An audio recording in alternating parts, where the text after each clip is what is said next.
Dans cette vidéo, nous allons voir les meilleures recommandations pour réduire la consommation d'électricité dans une chambre froide. 1. Assurez-vous que les murs, le plafond et le sol de la chambre froide sont bien isolés avec des matériaux de haute qualité, tels que le polyuréthane ou le polystyrène expansé. Cela réduira le transfert de chaleur de l'extérieur vers l'intérieur. 2. Utilisez des portes avec des joints étanches et des joints en caoutchouc de haute qualité pour éviter les fuites d'air froid. Les portes automatiques ou à fermeture rapide peuvent minimiser la perte d'air froid lorsqu'elles sont ouvertes et fermées. 3. Réglez les cycles de dégivrage pour qu'ils ne s'activent que lorsque cela est nécessaire. 4. Remplacez les lumières conventionnelles par des lumières LED économes en énergie et assurez-vous qu'elles sont éteintes lorsqu'elles ne sont pas nécessaires. De plus, les lumières LED génèrent moins de chaleur, ce qui réduit la charge de refroidissement. 5. Installez des déshumidificateurs pour maintenir des niveaux d'humidité optimaux, car l'excès d'humidité peut augmenter la charge de refroidissement et la consommation d'énergie. 6.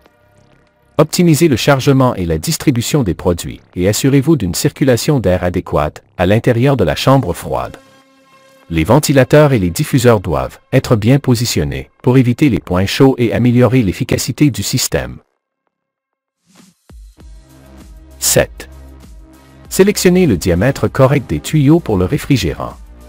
Un diamètre inapproprié peut causer une perte de pression et augmenter la consommation d'énergie. De plus, évitez l'utilisation de vannes, de coudes ou d'accessoires inutiles dans les tuyaux, en particulier dans la ligne d'aspiration allant de l'évaporateur au compresseur. 8. Concevez le système de tuyauterie de manière à ce que la longueur totale soit la minimale nécessaire.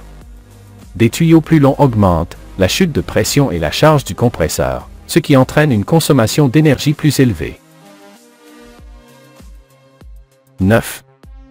Isolez correctement tous les tuyaux transportant le réfrigérant, en particulier les lignes d'aspiration et de liquide. 10. Installez la vanne de détente thermostatique aussi près que possible de l'évaporateur. Cela réduit la possibilité que le réfrigérant liquide s'évapore avant d'atteindre l'évaporateur, améliorant ainsi l'efficacité du système. 11. Assurez-vous que les tuyaux d'aspiration et de refoulement ont une pente appropriée pour faciliter le retour de l'huile au compresseur et éviter l'accumulation de réfrigérant liquide, ce qui peut endommager le compresseur et réduire l'efficacité. 12. Vérifiez la charge de réfrigérant. Une charge incorrecte peut affecter l'efficacité du système et augmenter la consommation d'énergie. 13. Sélectionnez le gaz réfrigérant approprié en fonction de la température requise dans la chambre froide. 14.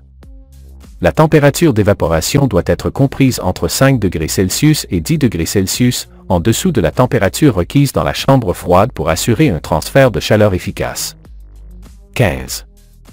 Réglez la vanne de détente thermostatique pour maintenir une surchauffe minimale mais suffisante du réfrigérant à la sortie de l'évaporateur. Une surchauffe correcte garantit que le réfrigérant s'évapore complètement avant de sortir de l'évaporateur, améliorant ainsi l'efficacité du système.